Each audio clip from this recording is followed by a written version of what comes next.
പ്രാർത്ഥിക്കാം. പരമകാരുണികനായ ദൈവമേ, നിനക്ക് സ്തുതി.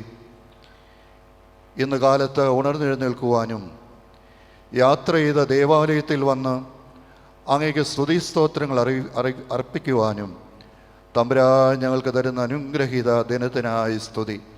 കാലാവസ്ഥയെല്ലാം ഞങ്ങൾക്ക് ഇത്രയും അനുകൂലപ്പെടുത്തി തന്ന ദൈവമേ, നിനക്ക് സ്തോത്രം. കാലാവസ്ഥയുടെ പ്രതികൂലതകളിൽ നിന്ന് ഞങ്ങളെ അവിടുന്ന് വിടുവിച്ചുകൊണ്ടിരിക്കുന്ന കരുണയ്ക്കായിട്ട് ഞങ്ങളങ്ങെ സ്തുതിക്കട്ടെ. പ്രതിസന്ധികളിലൂടെ കടന്നു പോകുന്ന എല്ലാവരോടും അവിടുന്ന് മനസ്സലിയണമേ.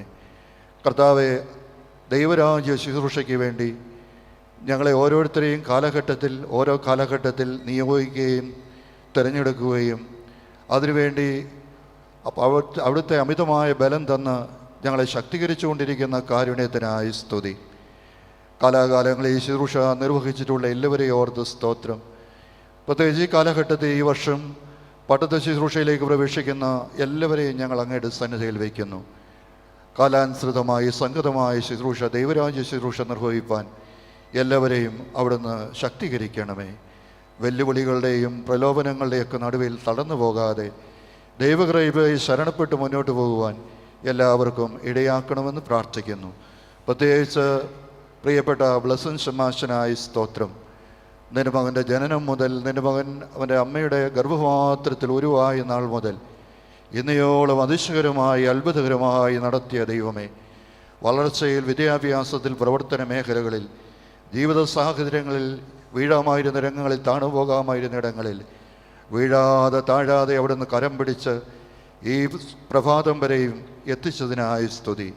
ഇന്ന് തന്നെ ദൈവസന്നിധിയെ സമർപ്പിച്ച് ഈ സഭയിൽ അനുഗ്രഹകരമായ ശുശ്രൂഷയ്ക്ക് വേണ്ടി കർത്താവെ സമർപ്പിതനാകുമ്പോൾ സർവശക്തൻ്റെ സകല കൃപകളും രൂപാന്തരപ്പെട്ട് ശിഷ്യന്മാരെ ഏറ്റവും ധന്യരാക്കി തീർത്ത പരമകാരുണികനായ ദൈവം, നിന്റെ മകനെ അവിടുന്ന് ഭാവിയിൽ ഈ സഭയിൽ ഏറ്റവും അനുഗ്രഹകരമായ ശുശ്രൂഷ നിർവഹിപ്പാൻ ശക്തീകരിക്കണമേ. ഞങ്ങളുടെ അഭിമന്യ തിരുമേനിക്കായ സ്തുതി. ഈ കാലഘട്ടത്തിൽ സഭയ്ക്കും സമൂഹത്തിനും ദേശത്തിനും സംഗതമായ ശുശ്രൂഷകൾ നിർവഹിപ്പാൻ അവിടുത്തെ ദാസനെ ശക്തീകരിക്കുന്നതിനായി സ്തോത്രം. മെത്രാപ്പോലീത്തായ മറ്റ് തിരുമേനിമാരെ എല്ലാവരും ഞങ്ങൾ ഓർത്ത് സ്തോത്രം. അവിടുത്തെ വചനത്തിന് മുമ്പിൽ ഇതാ ഞങ്ങളെ വിധേയപ്പെടുത്തുന്നു. അവിടുത്തെ വചനത്താൽ അവിടുന്ന് ഞങ്ങളോട് ഇടപെടണമേ, ശക്തീകരിക്കണമേ, ഞങ്ങളെ രൂപാന്തരപ്പെടുത്തണമേ. മാനവും മഹത്വം അങ്ങേക്ക് യേശു മിശിഹായുടെ നാമത്തിൽ യാതന കേൾക്കണമേ. നമ്മുടെ അല്പനേരത്തെ ചിന്തയ്ക്ക് ആധാരമായി നെഹമ്യാവിൻ്റെ പുസ്തകം 2-ാം അധ്യായം 19-20 വാക്യങ്ങൾ. നെഹമ്യാവിൻ്റെ പുസ്തകം 2-ാം അധ്യായം 19-20 വാക്യങ്ങൾ. എന്നാൽ ഹോരോന്യനായ സൻബല്ലത്തും അമോന്യനായ ദാസൻ തോബിയാവും ആരാബിനായ ഗോശമും ഇത് കേട്ടിട്ട് ഞങ്ങളെ പരിഹസിച്ച് നിന്ദിച്ചു. നിങ്ങൾ ചെയ്യുന്ന ഈ കാര്യം എന്ത്? നിങ്ങൾ രാജാവിനോട് മത്സരിക്കുവാൻ ഭാവിക്കുന്നുവോ എന്ന് ചോദിച്ചു. അതിന് ഞാൻ അവരോട്, സ്വർഗത്തിലെ ദൈവം ഞങ്ങൾക്ക് കാര്യം സാധിപ്പിക്കും. ആകയാൽ അവൻ്റെ ദാസന്മാരായി ഞങ്ങൾ എഴുന്നേറ്റ് പണിയും. അതിന് ഞാൻ അവരോട്, സ്വർഗത്തിലെ ദൈവം ഞങ്ങൾക്ക് കാര്യം സാധിപ്പിക്കും. ആകയാൽ അവൻ്റെ ദാസന്മാരായി ഞങ്ങൾ എഴുന്നേറ്റ് പണിയും. പട്ടത ശുശ്രൂഷയിൽ പ്രവേശിക്കുമ്പോൾ ദൈവത്തിൻ്റെ അളവറ്റ കാരുണ്യവും സാന്നിധ്യവും ഈ ശുശ്രൂഷയിലുടനീളം നമുക്ക് ആവശ്യമാണ്. അഭിമന്യ തിരുമേനി പട്ടത്ത ശുശ്രൂഷയിൽ 50 വർഷങ്ങൾ പൂർത്തീകരിച്ചു. ഞങ്ങളൊക്കെ 40 വർഷം പൂർത്തീകരിക്കുന്നു. ഈ കാലഘട്ടത്തിലെല്ലാം ദൈവം എത്ര അതിശയകരമായി അത്ഭുതകരമായി ഞങ്ങളെയൊക്കെ വഴി നടത്തിയെന്നോർത്ത് ദൈവത്തിന് സ്തുതി അർപ്പിക്കുകയാണ്. പ്രലോഭനങ്ങളും പ്രതികൂലതകളും അതുപോലെ ഒപ്പം തന്നെ സമൂഹത്തിൻ്റെ വെല്ലുവിളികളും ധാരാളം മുന്നിലുള്ള ഒരു കാലഘട്ടത്തിലാണ് ഈ ഷമ്മാശനും മറ്റ് ഷമ്മാശന്മാരൊക്കെയും സഭാ ശുശ്രൂഷയിലേക്ക് പ്രവേശിക്കപ്പെടുന്നത്. അനവധിയായ പ്രതികൂലതകൾ, പ്രലോഭനങ്ങൾ, വെല്ലുവിളികൾ മുൻപിൽ നിറഞ്ഞു നിൽക്കുമ്പോൾ 40 വർഷം മുമ്പലത്തെ വെല്ലുവിളികളോ പ്രലോഭനങ്ങളോ അല്ല ഈ കാലഘട്ടത്തിൽ. 40 വർഷം മുമ്പ് 4 ഇടവകയുടെ ചുമതലയിൽ പ്രവേശിക്കുമ്പോൾ ഒരു ലാൻഡ് ഫോൺ കാണണമെങ്കിൽ ഒരു ഇടവകയിൽ ഒരാൾക്ക് പോലും ഇല്ലായിരുന്നു. ഇന്ന് എത്രയോ വ്യത്യസ്തതകൾ, എത്രയോ സാമൂഹികമായി രാഷ്ട്രീയമായി സഭാസംബന്ധമായി വളരെയധികം ഔന്നത്യത്തിലേക്കൊക്കെ വളരുന്നതിന് ഈ കാലഘട്ടത്തിലൊക്കെ സാധിച്ചിട്ടുണ്ട്. എന്നാലും കാലഘട്ടത്തിനനുസരിച്ചുള്ള വെല്ലുവിളികളും പ്രതിസന്ധികളും മുൻപിൽ തരണം ചെയ്യേണ്ടത് വളരെ ആവശ്യമാണ്. അതിന് ഏറ്റവും ആവശ്യമായിരിക്കും ഈ ഒരു ഭാഗം നമ്മൾ വായിക്കുമ്പോൾ വളരെ എൻ്റെ ജീവിതത്തിൽ ഏറ്റവും അധികം എന്നെ സ്വാധീനിച്ചിട്ടുള്ള വേദപുസ്തക കഥാപാത്രങ്ങളിൽ ഏറ്റവും ശ്രേഷ്ഠനാണ് നെഹെമ്യാവ്. നെഹെമ്യാവിനെ പറ്റി അന്നത്തെ സമൂഹത്തിൽ അല്ലലലച്ചിൽ കൂടാതെ ഒരു ജോലി സാധ്യതയുണ്ടായിരുന്നയാൾ, രാജധാനിയിൽ ജോലി ഉണ്ടായിരുന്നയാൾ. എന്നാൽ ആ രാജധാനിയിൽ യാതൊരു തരത്തിലുള്ള പ്രതിസന്ധികളുമില്ലാതെ ജോലിയിൽ മുന്നോട്ട് പോകാൻ സാധ്യതയുണ്ടായിരുന്ന ഒരാൾ. എന്നാൽ അവിടെ 1-ാം അധ്യായം നമ്മൾ വായിക്കുമ്പോൾ 1-ാം അധ്യായത്തിൻ്റെ 2 മുതൽ ഉള്ള വാക്യങ്ങൾ വളരെ പ്രധാനപ്പെട്ടതാണ്. തൻ്റെ സ്വന്തം രക്തത്തിൽ നിന്ന് രക്തവും മാംസത്തിൽ നിന്ന് മാംസവുമായ ചില ആളുകൾ, സഹോദരന്മാരിൽ ചിലർ വന്ന്, പ്രത്യേകിച്ച് ആ സഹോദരന്മാരിൽ ഒരുത്തൽ വന്ന് തൻ്റെ ജനം കടന്നു പോകുന്ന വേദനാനിർഭരമായ പ്രതികൂലതകളുടെ നടുവിൽ, അല്ലെങ്കിൽ അവിടെ പറയുന്നത് മതിൽ പണിയുക എന്നുള്ളതിനേക്കാൾ ഉപരിയായ ഒരു കാര്യം, ദൈവത്തിൻ്റെ സ്വന്തം ജനമായി വിളിക്കപ്പെട്ട ജനം ഇന്ന് പീഡനങ്ങളിലൂടെയും കഷ്ടതകളിലൂടെയും അടിമത്തത്തിൻ്റെ ഘോരമായ പ്രതികൂലതകളിലൂടെ മുന്നോട്ട് കടന്നു പോകുമ്പോൾ തൻ്റെ ജനം, തൻ്റെ സഹോദരന്മാർ വന്നത് ഉണർത്തിക്കുമ്പോൾ അത് സ്വന്തം രക്തത്തിൽ നിന്ന് രക്തവും മാംസത്തിൽ നിന്ന് മാംസവുമായ ആളുകൾ മഹാകഷ്ടത്തിലും ദുരന്തത്തിലുമായിരിക്കുന്നു എന്ന് പറയുമ്പോൾ അത് ജീവിതത്തിൽ വെല്ലുവിളിയായി സ്വീകരിക്കുവാൻ നമുക്ക് വേണമെങ്കിൽ പറയാം, ഇന്നത്തെ ഒരു സാഹചര്യത്തിൽ എന്തെങ്കിലും ഒരു സംഭാവന തന്ന് വേണമെങ്കിൽ വിട്ടുകളയാമെന്ന്. എന്നാൽ അതിൽ നിന്നൊക്കെ വ്യത്യസ്തമായി അതിൻ്റെ 3-ാം വാക്യം, തുടർന്ന് 6-ാം വാക്യം, 5-ാം വാക്യം തൊട്ടുള്ള 1-ാം അധ്യായത്തിലെ വളരെ ശക്തമായ വാക്യങ്ങളാണ്. ആ നെഹമ്യാവ് ചെയ്യുന്ന കാര്യം അവിടെ വ്യക്തമായി എഴുതിയിട്ടുണ്ട്. ജനത്തിൻ്റെ വേദന കാണുമ്പോൾ അവരുടെ വേദനയിൽ പങ്കാളിയായി തീരുക മാത്രമല്ല, താൻ ചെയ്യാവുന്ന ഒരു പട്ടത്ത ശുശ്രൂഷയിൽ പ്രവേശിക്കുന്ന ഒരാൾ ചെയ്യേണ്ട ഏറ്റവും വലിയ കുറേ കാര്യങ്ങളെല്ലാം ചെയ്യുന്നതിനേക്കാൾ ഉപരി പ്രഥമമായി ചെയ്യേണ്ട കാര്യം എന്ത് എന്ന് ഇവിടെ ഉണർത്തിക്കുകയാണ്. ഞാൻ അഭിമന്യ ഗീവറീസ് അത്താനാസിയോസ് തിരുമേനി ഈ ഭദ്രാസ് ശുശ്രൂഷ ചെയ്യുമ്പോൾ 7 വർഷങ്ങൾ അദ്ദേഹത്തിൻ്റെ സെക്രട്ടറിയായി പ്രവർത്തിക്കാനൊരു ഭാഗ്യം. തിരുമേനി വീണ്ടും വീണ്ടും പറഞ്ഞുകൊണ്ടിരുന്നൊരു സെൻറ്റൻസ് ഉണ്ട്, എൻ്റെ ഹൃദയത്തിൽ വളരെ ആഘാതത്തിൽ പതിഞ്ഞൊരു സെൻറ്റൻസ്. ഉള്ളിൽ തീ ആളിക്കത്തുന്നവന് മാത്രമേ വേറെ ഒരുത്തൻ്റെ തീ അണയ്ക്കുന്നതിന് സാധിക്കുകയുള്ളൂ. വളരെ ശരിയാണ്. ഉള്ളിൽ തീ ആളിക്കത്തുന്നവന് മാത്രമേ വേറെ ഒരുവൻ്റെ തീ അണയ്ക്കുന്നതിന് സാധിക്കുകയുള്ളൂ. ഇവിടെ തൻ്റെ ജനത്തിൻ്റെ സങ്കടം കേൾക്കുമ്പോൾ ആ സങ്കടം തൻ്റെ ഉള്ളിലേക്ക് ആവഹിച്ച് സ്വീകരിച്ച് താൻ ചെയ്യുന്ന കാര്യമാണ്. ഒന്നാമത്തെ കാര്യം എന്ന് പറയുന്നത്, he was a man of prayer. പ്രാർത്ഥിക്കുന്ന ഒരാളാണ്. പ്രാർത്ഥിക്കുക എന്ന് പറഞ്ഞാൽ ഇന്ന് വെറും പലപ്പോഴും പട്ടക്കാർക്കും വിശ്വാസ സമൂഹത്തിനും പ്രാർത്ഥനയ്ക്ക് ഇന്ന് തീരെ നേരമില്ലാത്ത ഒരു സ്ഥിതി വിശേഷമാണ്. ഉപവാസം എന്ന് കേട്ടാൽ അത് പലപ്പോഴും അത് ഒരു പഴഞ്ചൻ സംവിധാനമായി തീർന്നു പോകും. വേദപുസ്തക വായനയിൽ ഈ അടുത്ത സമയത്ത് ഞാനൊരു ദേവാലയത്തിൽ ചെന്ന് 9:30 ശുശ്രൂഷ നടക്കുമ്പോൾ അന്നത്തെ യുവജന സഖ്യാംഗങ്ങൾ സമർപ്പണമാണ്, കുട്ടികളുടെ സമർപ്പണം. ഇന്ന് കാലത്ത് നിങ്ങൾ വരുന്ന വഴിയിൽ എവിടെയെങ്കിലും വേദപുസ്തകം കണ്ടവരുണ്ടോ എന്ന് പറഞ്ഞിട്ട് ഒരാൾക്ക് കൈവെക്കാനില്ല. കഴിഞ്ഞ ഒരാഴ്ചയിൽ വായിക്കാൻ സാധിച്ചവർ കൈവെക്കാൻ പറഞ്ഞിട്ട് ആരും വായിക്കാനില്ല. അപ്പോൾ പ്രാർത്ഥനയെന്ന് പറയുന്നത്, ദൈവവചന ധ്യാനമെന്ന് പറയുന്നത്, ഉപവാസമെന്ന് പറയുന്നത്, ഈ രാജധാനിയിൽ ജോലി ചെയ്യുന്നയാൾ തൻ്റെ ജനത്തോടൊപ്പം പ്രാർത്ഥിക്കുന്ന, he was a man of prayer.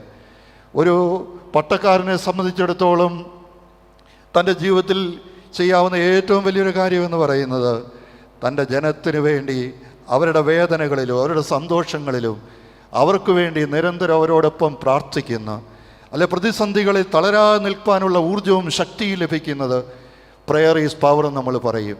അതിനപ്പുറം ഒരു കാര്യമില്ല. He was a man of prayer. വളരെ അവിടെ പറയുന്ന 6-ാമത്തെ വാക്യത്തിൽ പറയുന്നുണ്ട്, ഇന്ന് സഭയ്ക്ക്, സമൂഹത്തിന്, ദേശത്തിന് പറ്റിയിരിക്കുന്ന ഏറ്റവും വലിയ പ്രശ്നമെന്ന് പറയുന്നത്, ഇത് നമ്മളാരും പറയുകയില്ല, ഞാനും എൻ്റെ പിതൃഭവനമോ ഞങ്ങൾ പാപം ചെയ്തിരിക്കുന്നു, ഞങ്ങളെല്ലാം മിടുക്കന്മാരായി പോകുന്നെന്നാണ് ആളുകൾ പറയുക. ഞാനും എൻ്റെ we are admitting or he is admitting his mistakes. ഞാനും എൻ്റെ പിതൃഭവനമോ ഞങ്ങൾ പാപം ചെയ്തിരിക്കുന്നു. അത് അഡ്മിറ്റ് ചെയ്യാനുള്ള, ദൈവത്തിൽ നിന്ന് അകന്നുപോയത് അഡ്മിറ്റ് ചെയ്യാനുള്ള, കുടുംബ ജീവിതത്തിൽ അല്ലെങ്കിൽ വ്യക്തി ജീവിതത്തിൽ, ഇടവക ജീവിതത്തിൽ, സഭാ ജീവിതത്തിൽ, പ്രാർത്ഥനാ ജീവിതത്തിൽ, ആരാധനാ ജീവിതത്തിൽ നിന്ന് അകന്നുപോയത് സമ്മതിക്കാൻ സാധിക്കുമ്പോഴാണ് ഇവിടെ ആ ജീവിതം ധന്യതയാർന്നതായി. അതുകൊണ്ട് അയാൾ പറയുകയാണ്, ഞാനും എൻ്റെ പിതൃഭവനമോ ഞങ്ങൾ പാപം ചെയ്തിരിക്കുന്നു. ദൈവം ചെയ്ത നന്മകൾക്ക് ആദ്യം നന്ദി പറയുന്നു. തുടർന്ന് അനുതാപ ഹൃദയത്തോടുകൂടെ ഞാനും എൻ്റെ പിതൃഭവനമോ ഞങ്ങൾ പാപം ചെയ്തിരിക്കുന്നു. അതുകൊണ്ട് ഇന്ന് പ്രിയപ്പെട്ട ബ്ലസ്സൻ ഷമ്മാശൻ പട്ടത്ത ശുശ്രൂഷയിലേക്ക് പ്രവേശിക്കുന്ന ഈ ദിനം, ഇന്നു മുതൽ ജീവിതത്തിൻ്റെ അന്ത്യശ്വാസം വരെയും മുടങ്ങാതെ രാവിലെയും വൈകിട്ടും കുറച്ച് നേരം ദൈവസന്നിധിയിൽ സമയം സ്പെൻഡ് ചെയ്ത് പ്രാർത്ഥിക്കുവാൻ ഇടയാകുമ്പോൾ പട്ടത്ത ശുശ്രൂഷ ഏറ്റവും സംഗതമായി തീരുമെന്നുള്ളതിന് യാതൊരു തർക്കവുമില്ല. അതുകൊണ്ട് ഇന്ന് വരെ നടത്തിയ ദൈവത്തിന് നന്ദി പറയുന്നതോടൊപ്പം we are here to kneel down before the Almighty Lord to get power to move ahead. മുൻപോട്ട് പ്രയാണം ചെയ്യുന്നതിന് ശക്തിയും ഊർജവും സംഭരിക്കുന്ന അനുഗ്രഹിത ശുശ്രൂഷയായി ഈ ശുശ്രൂഷ തീരട്ടെ. അതിലുപരിയായി ഇന്നു മുതൽ പ്രാർത്ഥനാ ജീവിതത്തിൽ ഞങ്ങളുടെ അച്ഛൻ കുടുംബമായി ഞങ്ങളുടെ വേദനകളെ പ്രാർത്ഥിക്കുന്നെന്ന് പറയുമ്പോൾ അതിൽ കോരിത്തരിച്ച് നിൽക്കുന്ന ആളുകൾ എത്രയുണ്ട്, കണ്ണുകൾ നിറഞ്ഞു നിൽക്കുന്ന എത്ര ആളുകളെ ഇക്കാലഘട്ടത്തിലെല്ലാം കാണാൻ സാധിക്കും. അതുകൊണ്ട് ഉള്ളി തീയാളിക്കത്തുന്നവനെ മാത്രമേ വേറെ ഒരുവൻ്റെ തീ അണയ്ക്കുവാൻ സാധിക്കൂ എന്നോർക്കുക. അതുകൊണ്ട് ഇവിടെ നെഹമ്യാവ് തൻ്റെ ജോലി അലച്ചിലില്ലാത്തൊരു ജോലിയുണ്ട്. എന്നാൽ ജനത്തിൻ്റെ സങ്കടം കാണുമ്പോൾ അദ്ദേഹം അവരോടൊപ്പം സങ്കടപ്പെട്ട്, അവരോടൊപ്പം വേദനിച്ച്, അവരോടൊപ്പം മൂവ് ചെയ്യാൻ ആഗ്രഹിച്ച് പ്രാർത്ഥന നടത്തുകയാണ്. പ്രയർ ഈസ് ഒന്നാമത്തെ കാര്യം, he was man of prayer. ഈ രണ്ടാം അധ്യായം മുഴുവൻ നമ്മൾ വായിക്കുമ്പോൾ അവിടെ കാണുന്ന ഏറ്റവും സംഗതമായ കാര്യം എന്ന് പറയുന്നത് he was a man of vision.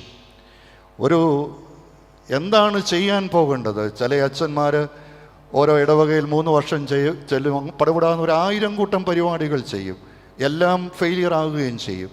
എന്നാൽ അങ്ങനെയല്ല. ദൈവാലോചന എന്തെന്ന് ഒരു പ്ലാനിങ്, അവിടെ രണ്ടാം അധ്യായം ഒരു പ്ലാനിങ്ങാണ് മുഴുവൻ നടക്കുന്നത്. ഈ ശുശ്രൂഷ എങ്ങനെ നിർവഹിക്കും? തൻ്റെ ജനത്തിൻ്റെ കഷ്ടതയ്ക്കും അല്ലെങ്കിൽ മതിൽ വീണ് കിടക്കുന്നത് ഇൻസെക്യൂരിറ്റിയും ഡിഗ്നിറ്റിയും എല്ലാം തകർന്ന് തരിപ്പണമായി കിടക്കുമ്പോൾ അതിനെ എങ്ങനെ അതിജീവിക്കാൻ കഴിയുമെന്നുള്ള ഉന്നതമായ ഒരു ദർശനം. ഈ was a man of vision. എങ്ങനെ ഇതൊക്കെ സാധിക്കും? അതിനുവേണ്ടി ആളുകളെല്ലാം സംഘടിപ്പിക്കുന്നു, രാജാവിനെ കാണാൻ ഒരുങ്ങുന്നു. അതുകൊണ്ട് ഒരു 3 വർഷത്തേക്ക് ഒരു പട്ടക്കാരനെ ഒരു ഇടവകയിൽ ശുശ്രൂഷയ്ക്കായി നിയോഗിക്കുമ്പോൾ, അല്ലെങ്കിൽ അടുത്ത 40 വർഷം അല്ലെങ്കിൽ 35 വർഷം ഈ സഭയിൽ ശുശ്രൂഷകനായിരിക്കുമ്പോൾ എന്താണ് ചെയ്യാൻ ഉദ്ദേശിക്കുന്നത്? ഭാഗ്യസ്മരണീയനായിരുന്ന ഈശോ മർത്തിമത്തിയോസ് തിരുമേനി ഞങ്ങളൊക്കെ ഈ ശമാശപ്പെട്ടയുടെ തലേദിവസമുള്ള ധ്യാനത്തിന് പറഞ്ഞൊരു വാചകം ഒരിക്കലും ഞാൻ മറന്നു പോവുകയില്ല. കോഴഞ്ചേരി പള്ളിയിൽ വെച്ച് ഈശോ തിരുമേനി പറഞ്ഞൊരു വാചകമുണ്ട്, നിങ്ങൾ ഒരു ഇടവക നിങ്ങളെ ഏൽപ്പിച്ച 3 വർഷത്തേക്ക് നിയോഗിക്കുമ്പോൾ ആ ഇടവകയിൽ നിങ്ങൾ ചെന്നതിനേക്കാൾ എത്രമാത്രം വ്യത്യാസം പോകുന്ന നേരത്ത്, അല്ലെങ്കിൽ ആ ഇടവകയിലെ ജനങ്ങൾ കർത്താവുമായിട്ടുള്ള ബന്ധത്തിൽ എത്രമാത്രം ആയിത്തീർന്നു എന്നുള്ളതാണ് നിങ്ങളുടെ ജീവിതം വിലയിരുത്തപ്പെടേണ്ടത്. വളരെ ശരിയാണ്. ഒരിടവകയിലെ ശുശ്രൂഷ എന്ന് പറയുന്നത് ഇടവകയിലെ ജനങ്ങളെ പറ്റിയുള്ള ആഴമായ ദർശനം, ആ ഇടവകയുടെ സംഗതമായ കാര്യങ്ങൾ എന്തെന്ന് തീരുമാനിച്ച് അത് ദൈവത്തോട് ചേർന്ന് തൻ്റെ ജനത്തെ ദൈവത്തിൻ്റെ പാതയെ നയിക്കുന്നതിന് ഇടയാകുമ്പോഴാണ് ആ ജീവിതം. അതുകൊണ്ട് സ്വപ്നം കാണുന്ന നമുക്കെല്ലാവർക്കും we all have our own dreams. എന്നാൽ സ്വപ്നം സാക്ഷാത്കരിക്കപ്പെടുന്നത് കർത്താവിനോട് ചേർന്ന് ആകുമ്പോഴത് ഫലകരമായി തീരും. ഈ ജീവിതയാത്ര ദൈവത്തോട് ചേർന്ന് നടന്ന് നീങ്ങുമ്പോൾ നമ്മുടെ സ്വപ്നങ്ങളെല്ലാം സാക്ഷാത്കരിക്കപ്പെടും. അത്യുന്നതമായ പദവിക്ക് വേണ്ടിയോ സ്ഥാനമാനങ്ങൾക്ക് വേണ്ടിയോ അല്ലെങ്കിൽ പണം സമ്പാദിക്കാനു വേണ്ടിയുള്ള സ്വപ്നമല്ല. എന്നാൽ തൻ്റെ ജനത്തിൽ ഈശോ തിരുമേനി പറഞ്ഞതുപോലെ തൻ്റെ ജനത്തെ യേശുവിലേക്ക് നയിക്കുന്നതിന് എൻ്റെ കർത്താവെ എന്നെ എടുത്ത് ഉപയോഗിക്കണമേ എന്ന് പ്രാർത്ഥനയോടുകൂടെ പോവുകയാണെങ്കിൽ അത് അനുഗ്രഹകരമാകും. അഭിവന്യ ബർന്നബാസ് തിരുമേനിയും ഞങ്ങളൊക്കെ ശുശ്രൂഷ ചെയ്തൊരു ഇടവകയിൽ സഭയ്ക്കെതിരെ 18 കേസുകൾ കൊടുത്ത ഒരു വലിയ ഒരു മനുഷ്യനുണ്ടായിരുന്നു. 18 കേസുകൾ മെത്രാപ്പൊലീത്ത അലക്സാണ്ടർ തിരുമേനിക്കെതിരെ. അദ്ദേഹത്തോടൊക്കെ ഇടപെടാനൊക്കെ പോകുമ്പോൾ എന്തൊരു സങ്കടപ്പെടുത്തുന്ന കാര്യങ്ങളാണ്. എന്നാൽ അതിൻ്റെ എല്ലാം നടുവിലും പ്രാർത്ഥനാപൂർവ്വം നീങ്ങി കഴിയുമ്പോൾ തമ്പുരാൻ അതിലെല്ലാം വഴി തന്നിരുന്നതൊക്കെ ഓർത്ത് ദൈവത്തെ സ്തുതിക്കുക. അതുകൊണ്ട് ഈ was a man of vision. വളരെ കാലങ്ങൾക്കപ്പുറം മാർട്ടിൻ ലൂതർ കിങ് ഈ സമൂഹത്തിൽ, അമേരിക്കൻ സമൂഹത്തിൽ ജാതി വർണ്ണ വർഗ വ്യത്യാസം കൂടാതെ സമത്വ സുന്ദരമായൊരു ലോകം ഒരു അമേരിക്ക സ്വപ്നം കണ്ടു. എന്നാൽ അന്നത്തെ സമൂഹം കൊന്നു. എന്നാൽ ആ സ്വപ്നം ഇന്ന് സാക്ഷാത്കരിക്കപ്പെട്ടു. ഒബാമ പ്രസിഡൻ്റായപ്പോഴും മറ്റ് പല രംഗങ്ങളിലും നമ്മുടെയൊക്കെ ജീവിതയാത്രയിൽ ഒരു പക്ഷെങ്കിൽ നമ്മൾ പല കാര്യങ്ങൾ ചിന്തിക്കും, ആലോചിക്കും. എന്നാൽ ഈ ദൈവത്തിൻ്റെ ഒരു ഗൈഡൻസും കൃപയും അതിന് പിന്നിലുണ്ട് എങ്കിൽ നിശ്ചയം അത് നടക്കും. അതുകൊണ്ട് he was a man of vision. ദർശനം കാണുന്ന, സ്വപ്നം കാണുന്ന, ആ സ്വപ്ന സാക്ഷാത്കാരത്തിന് വേണ്ടി അങ്ങേയറ്റം പരിശ്രമിക്കുന്ന നെഹെമ്യാവിനെയാണ് ഇവിടെ കാണുന്നത്. അതുകൊണ്ട് പ്രിയപ്പെട്ട ബ്ലസ്സൻ മാഷ് ഇന്ന് പട്ടത്ത് ശുശ്രൂഷയിലേക്ക് പ്രവേശിക്കുമ്പോൾ അടുത്ത ദീർഘവർഷങ്ങൾ ഈ സഭയിൽ വിവിധ ഇടങ്ങളിൽ ശുശ്രൂഷ ചെയ്യാനായി പുറപ്പെടുമ്പോൾ എന്താണ് ദൈവം തന്നെക്കുറിച്ച് ഉദ്ദേശിച്ചിരിക്കുന്നത്, എൻ്റെ ജീവിതം കൊണ്ട് ദൈവം എന്താണ് ഉദ്ദേശിക്കുന്നത്, എല്ലാറ്റിലൂടെയും ദൈവനാമം മഹത്വപ്പെടുത്തുന്നതിനും അതിലൊക്കെ ഉപരിയായി ചിലരെങ്കിലും കർത്താവിന് വേണ്ടി നേടുന്നതിനും സാധിച്ചാൽ അതാണ് സ്വപ്ന സാക്ഷാത്കാരം. ഭാഗ്യസ്മരണീയനായിരുന്ന അലക്സാണ്ടർ മാർത്തോമാ തിരുമേനിയുടെ അവസാന നാളുകളിൽ രോഗാതുരനായി ഹോസ്പിറ്റലിൽ കഴിയുമ്പോൾ അന്നത്തെ അമേരിക്കൻ ഭദ്രാസന അധ്യക്ഷൻ അഭിയന്യ സക്രിയാസ് തിരുമേനി അമേരിക്കയിൽ നിന്ന് അലക്സാണ്ടർ തിരുമേനിയെ കാണുന്നതിന് വേണ്ടി ഹോസ്പിറ്റലിൽ വന്നു. പ്രാർത്ഥിച്ചു. ശരീരത്ത് മുഴുവൻ ഇങ്ങനെ ട്യൂബൊക്കെ ഇട്ടിരിക്കുന്നതുകൊണ്ട് സംസാരിക്കാൻ പറ്റുന്നില്ല. എന്നാൽ 2-3 ദിവസം ഇവിടെ ചെലവഴിച്ച ശേഷം സക്രിയാസ് തിരുമേനി മടങ്ങിപ്പോകാൻ ഒരുങ്ങുകയാണ്. ഇത് സക്രിയാസ് തിരുമേനി അന്ന് അമേരിക്ക ശുശ്രൂഷ ചെയ്തുകൊണ്ടിരുന്ന ഞങ്ങളോട് തിരികെ വന്ന് പറഞ്ഞ സംഭവമാണ്. അപ്പോൾ ഏറ്റവും അവസാനം പ്രാർത്ഥിച്ചു പോകാനായിട്ട് ഹോസ്പിറ്റലിൽ ചെല്ലുന്നു. ശരീരത്ത് മുഴുവൻ സംസാരിക്കാൻ വയ്യ. അപ്പോൾ പ്രാർത്ഥിക്കാമെന്ന് പറഞ്ഞപ്പോൾ ഈ അലക്സാണ്ടർ തിരുമേനി കൈവിരൽ ഇങ്ങനെ 2 കൈവിരൽ ഇങ്ങനെയോ അനക്കി കാണിച്ചു. ഇപ്പോൾ സാധാരണ പിള്ളേരൊക്കെ ഫോട്ടോയുടെ പുറകെ ഇങ്ങനെ കൈവിരൽ കാണിക്കുന്നതാണ്, വിക്ടറി എന്നൊക്കെ പറയും. ഉടനെ സക്രിയാസ് തിരുമേനി ചോദിച്ചൊരു വാചകമുണ്ട്, എന്താ വിക്ടറി എന്നാണ് അർത്ഥം? അല്ല എന്ന് തലകുലുക്കി. പിന്നെയും ഓരോ കാര്യങ്ങൾ പറഞ്ഞിട്ടൊന്നും മനസ്സിലാകുന്നില്ല. ഏറ്റവും ഒടുവിൽ പരുങ്ങിയ ശബ്ദത്തിൽ പറഞ്ഞു, പിന്നെയും കൈ കാണിച്ചു പറഞ്ഞു, bring at least 2 persons for Christ. കുറഞ്ഞത് 2 ആളുകളെയും യേശുവിന് വേണ്ടി അങ്ങ് കൊണ്ടുവരണം. I am going now. When you come there you have to bring at least 2 persons for Jesus Christ. നമ്മുടെ ഈ പട്ടത്ത ശുശ്രൂഷയിലൂടെ ഇവിടെ കണക്ക് നോക്കാനോ ഓരോ മാസം റിപ്പോർട്ട് കൊടുക്കാനോ ഒന്നും നമ്മളോട് ആവശ്യപ്പെടുന്നില്ല. എന്നാൽ നമ്മുടെ ഈ ശുശ്രൂഷയ്ക്ക് ദൈവം തന്ന പ്രാപ്തിക്കനുസരിച്ച് പ്രവർത്തിക്കാൻ നമ്മൾ ഉത്തരവാദിത്തപ്പെട്ടവരാണ്, കണക്ക് ബോധിപ്പിക്കേണ്ടവരാണ്. Bring at least 2 persons for Christ. ഏറ്റവും മരണാസനായി കഴിയുന്ന അഭിവന്യ തിരുമേനി എന്ന് പറഞ്ഞ വാചകമാണ്. അതുകൊണ്ട് ഈ ശുശ്രൂഷയിലുടനീളം നമുക്ക് ചെയ്യാൻ സാധിക്കുന്നത് നാശത്തിലും പ്രതിസന്ധിയിലും പ്രതികൂലതകളിലും തകർച്ചയിലും ഇന്ന് എത്രയോ ആളുകൾ ജീവിതം ദുസ്സഹമാകുമ്പോൾ bring at least few persons for Christ. 3-ാമത്തെ കാര്യമാണ് വായിച്ച വേദഭാഗം, അതായത് 2-ാം അധ്യായത്തിൻ്റെ 18, 19, 20 വാക്യങ്ങൾ. 1, he was a man of prayer. ഒരു ദൈവത്തിൻ്റെ ശുശ്രൂഷകൻ, പട്ടക്കാരൻ, ദൈവസന്നിധിയിൽ പ്രാർത്ഥിച്ച്, ദൈവസന്നിധിയിൽ ജനത്തിന് വേണ്ടി മധ്യസ്ഥത ചെയ്ത്, ജനത്തിൻ്റെ നൊമ്പരങ്ങൾ മുഴുവൻ ദൈവസന്നിധിയിൽ അറിഞ്ഞ് തൻ്റെ കണ്ണുകൾ സജ്ജലങ്ങളാകുമ്പോൾ ആ ജീവിതം ധന്യമായി തീരും. 2, തന്നെക്കുറിച്ച് ദൈവം എന്താണ് ഉദ്ദേശിക്കുന്നതെന്ന് ദൈവസന്നിധിയിൽ ബോധ്യം ലഭിച്ച് ആ ശുശ്രൂഷയ്ക്ക് വേണ്ടി കർത്താവിനോട് ചേർന്ന് നടന്നു നിൽക്കുമ്പോൾ അത് ധന്യമായി തീരും. 3, മൂന്നാമത് ഈ ഭാഗത്ത് പറയുന്നത് നമുക്ക് 1ഉം 2ഉം വലിയ പ്രശ്നങ്ങളുള്ള കാര്യമല്ല. ചിലർ ഓൾ നൈറ്റ് പ്രാർത്ഥന കഴിഞ്ഞ് വരുന്ന കണ്ടിട്ടുണ്ട്, ക്ഷീണമൊക്കെ തോന്നിയേക്കാം. 2, പുൽപ്പിറ്റിൽ നിന്നോട് ഭയങ്കരമായ ആശയങ്ങൾ നമുക്ക് ഇങ്ങനെ പ്രഘോഷിക്കാൻ സാധിച്ചെന്ന് വന്നേക്കാം. ഇത് 2ഉം വലിയ വിഷയമുള്ള കാര്യമാണ്. പ്രാർത്ഥിക്കുമ്പോഴും ആ വലിയ സ്വപ്നങ്ങളൊക്കെ ഇങ്ങനെ എനിക്ക് അച്ഛനിനേനും സ്വപ്നമുണ്ടെന്നൊക്കെ വിളംബരം ചെയ്യുമ്പോൾ ആ 3rd stage is very difficult one. 3rd stage എന്ന് പറയുന്നത് വളരെയധികം പ്രയാസപ്പെടുത്തുന്നതാണ്. ആക്ഷൻ ലെവൽ എന്ന് പറയും. He was a man of action. Action സ്റ്റേജിൽ വന്നു കഴിയുമ്പോൾ കൂടെ നിന്ന് നമുക്കറിയാമല്ലോ, ഈ ഒരു പള്ളിയിലൊക്കെ ശുശ്രൂഷയ്ക്ക് ചെയ്യുമ്പോൾ ആദ്യമൊക്കെ കുർബാന കഴിയുമ്പോൾ അല്ലെ പ്രസംഗം കഴിയുമ്പോൾ ആൾ ഉഗ്രനായിരിക്കുന്നെന്ന് പറയും. 6 അടി 1 ഇഞ്ച് നീളമാണ്. ഇത് കേൾക്കുമ്പോൾ നമ്മൾ ഇച്ചിരി കൂടെ പൊങ്ങുകയും ചെയ്യും. അധികം വയ്യാതെ നമ്മളെ പിടിച്ച് താഴെ ഇടുന്നത് ഏത് വഴി കൂടാണ് നോക്കി നിന്നാൽ മതി. അത് നമ്മൾ ഇവിടെ ഇരിക്കുന്ന മിക്കവാറും എല്ലാ വൈദികർക്കും അനുഭവിച്ചറിയാൻ സാധിച്ചത്. ചിലപ്പോൾ ഇങ്ങനെ അതുപോലെ കുറേ പുള്ളികൾ കൊള്ളാം ഉഗ്രനായിരിക്കുന്നു എന്നൊക്കെ പറഞ്ഞ് പ്രോത്സാഹിപ്പിച്ചു.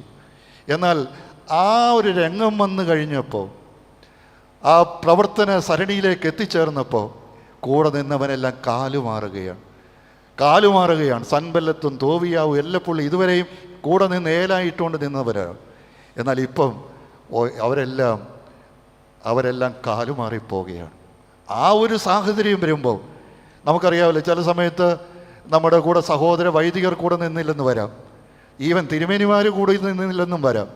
ആരും കൂടെ നിന്നില്ലെന്ന് വന്നാലും ഇയാൾ വളരെ ധൈര്യപൂർവ്വം പറയുകയാണ്, എന്തായാലും സ്വർഗത്തിലെ ദൈവം God of heaven will do success, can do success. സ്വർഗത്തിലെ ദൈവം അതിശയകരമായ അത്ഭുതം നടത്തുവാൻ, കാര്യം നടത്തി തരുവാൻ ശക്തനാണ്. ആ ഒരു ഉറപ്പും നിശ്ചയമാണ് നമ്മുടെ ഏത് രംഗങ്ങൾ. അതുകൊണ്ട് we his servants will rise and build. അതുകൊണ്ട് അവനെ ദാസന്മാരായി ഞങ്ങൾ എഴുന്നേറ്റ് പണിയും. നമുക്ക് സ്വർഗത്തിലെ ദൈവം കാര്യം നടത്തി തരുമെന്ന ഉറപ്പും നിശ്ചയമുണ്ട് എങ്കിൽ ആരെതിർത്തെന്ന് പറഞ്ഞാലും, ആര് കൂടെ നിന്നില്ലെന്ന് വന്നാലും, ഈ തമ്പുരാൻ നമ്മുടെ കാര്യങ്ങൾ നടത്തി തരുവാൻ ശക്തനാണെങ്കിൽ നമുക്ക് ധൈര്യപൂർവ്വം മുന്നോട്ട്. ഒരു പട്ടക്കാരനും പിന്നെ അധൈര്യപ്പെടേണ്ട കാര്യമില്ല. വിളിച്ച ദൈവം വിശ്വസ്തനായി കൂടെ ഇരിക്കുവാൻ ശക്തൻ. ഒരു നാൾ ഇടയ്ക്ക് വിട്ടിട്ട് പോകുന്നവനല്ല നമ്മുടെ തമ്പുരാൻ, വിളിച്ച കർത്താവ്. ആര് കൂടെ സഹോദര വൈദികർ കൂടെ നിന്നില്ലെങ്കിലും, ഇടവകയിലെ ജനങ്ങൾ കൂടെ നിന്നില്ലെങ്കിലും, നമ്മെ വിളിച്ച് ധൈര്യപ്പെടുത്തി ഇന്ന് വരെ നടത്തിയ ദൈവം അന്ത്യം വരെ നടത്തുവാൻ ശക്തനാണെന്ന് ഉറപ്പും ധൈര്യവുമാണ് ഈ ഭാഗത്ത് ലഭിക്കും. ഈ was a man of action. പക്ഷെങ്കിൽ അത്താനാസ്യോസ് തിരുമേനി പറയുന്ന വേറെ ഒരു വാചകം ഉണ്ടായിരുന്നു, എന്ന് പറഞ്ഞാൽ ഇല്ല എന്ന് പറഞ്ഞാൽ ഇല്ല. അതൊരു ശരിയായ കാര്യമാണ്. ആവശ്യമില്ലാതെ കള്ളങ്ങളൊക്കെ പറയാൻ പോയാൽ ജീവിതത്തിൽ എന്തെല്ലാം പ്രശ്നം വരും. സത്യം ചെയ്തിട്ട് ഛേദം വന്നാലും വാക്കുമാറാത്തവൻ.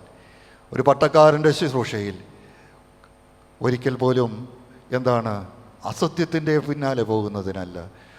എന്ന് പറഞ്ഞാൽ ഇല്ല എന്ന് പറഞ്ഞാൽ ഇല്ല. ഞങ്ങളുടെ അച്ഛൻ, ഞങ്ങൾക്ക് വിശ്വസിക്കുക അദ്ദേഹം കളവ് പറയുന്നവനല്ല എന്ന് ജനം പറഞ്ഞാൽ അതിനപ്പുറം ഒരു സാക്ഷി എന്താവശ്യം? ഇവിടെ വളരെ ശക്തമായ ഭാഷയിൽ പറയുകയാണ്, സ്വർഗത്തിലെ ദൈവം ഞങ്ങൾക്ക് കാര്യം നടത്തി തരും. അതുകൊണ്ട് 52 ദിവസങ്ങൾ എടുത്തു തകർന്നു കിടന്ന മതിൽ പണിയുക മാത്രം. 52 days, ചാപ്റ്റർ 6 15-ാം വാക്യം. ഈ 52 ദിവസങ്ങൾ കൊണ്ട് മതിൽ പണിയുക എന്നുള്ളതിനേക്കാൾ ഉപരിയായി തകർന്നിരുന്ന ബന്ധങ്ങൾ മുഴുവൻ, ഇന്ന് സഭയായി ഇടവകയായി ബന്ധങ്ങൾ ശിഥിലമാകുന്ന, കുടുംബ ബന്ധങ്ങൾ ശിഥിലമാകുന്ന ഒരു കാലഘട്ടത്തിൽ അതിനെ ഏകീകരിക്കാൻ സാധിക്കുമ്പോഴാണ് നമ്മുടെ ശുശ്രൂഷ ഏറ്റവും അനുഗ്രഹകരമായി തീരുന്നത്. അതുകൊണ്ട് ഇന്ന് പ്രഭാതത്തിൽ ഈ വലിയ ശുശ്രൂഷയ്ക്കായി നിയോഗിതനാകുന്ന പ്രിയപ്പെട്ട ബ്ലസ്സൻ ഷമ്മാഷനും നമുക്കെല്ലാവർക്കും നമ്മുടെ ജീവിതയാത്രയിൽ തമ്പുരാൻ ചുറ്റുപാടുമുള്ള ആളുകളുടെ വേദനയെന്ന് തിരിച്ചറിഞ്ഞ് ദൈവസന്നിധിയിൽ പ്രാർത്ഥിച്ച് അതിന് ശക്തി ഊർജവും സംഭരിച്ച് അതിൻ്റെ ഉദ്ധാരണത്തിന് വേണ്ടി ദർശനം കണ്ട് ആ ദർശന സാക്ഷാത്കാരത്തിന് വേണ്ടി ജീവിതത്തിൻ്റെ ഏതറ്റം വരെയും പോകുന്നതിന് ദൈവകൃപയോടെ പോയി ഈ ദൈവം ജീവിക്കുന്ന ദൈവമാണെന്ന് ഞങ്ങളുടെ ബ്ലസ്സൻ ഷമ്മാശൻ്റെ ജീവിതത്തിലൂടെ തുടർന്നുള്ള വർഷങ്ങളിൽ കേൾക്കുവാനും കാണുവാനും നമുക്കെല്ലാവർക്കും ഇടയാക്കട്ടെ. ഒരുക്കി വളർത്തിയെടുത്ത മാതാപിതാക്കൾ, അധ്യാപകർ, മറ്റ് സൺഡേ സ്കൂൾ അധ്യാപകർ, അവരെല്ലാം ശുശ്രൂഷകളോർത്ത ദൈവത്തിന് സ്തുതി. ഓരോ ദിവസവും ഈ മറുരൂപ പെരുന്നാളിൻ്റെ നാളിൽ നമ്മെ തന്നെ രൂപാന്തരപ്പെടുത്തി മുന്നോട്ട് പോകുവാൻ ദൈവം തൻ്റെ ആത്മാവിൽ നമ്മളെല്ലാവരെയും ശക്തീകരിച്ച് വഴി നടത്തുമാറാകട്ടെ.